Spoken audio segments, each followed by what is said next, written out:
The 48 লসের প্রথম লটি বলে, নিজের থেকে বড় এবং প্রভাবশালী ব্যক্তিকে রাগানো যাবে না। Law number 1, never outshine the master. আসেন এটা একটা স্টোরির মাধ্যমে বুঝি। জার্মানিতে এক রাজা ছিল। তার রাজমহলে কিছুদিন পর পর পার্টির আয়োজন করত ক্লারিক। একবার অনেক বড় পার্টির আয়োজন করা হলো। রাজার গেস্ট আয়োজন দেখে অনেক পছন্দ করে।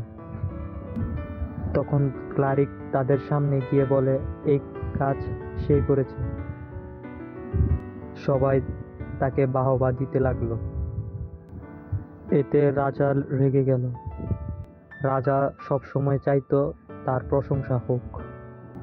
রাজা পরের দিন তাকে অ্যারেস্ট করে আর তাকে এক ঘন জঙ্গলে 20 বছর বন্দি করে রাখে।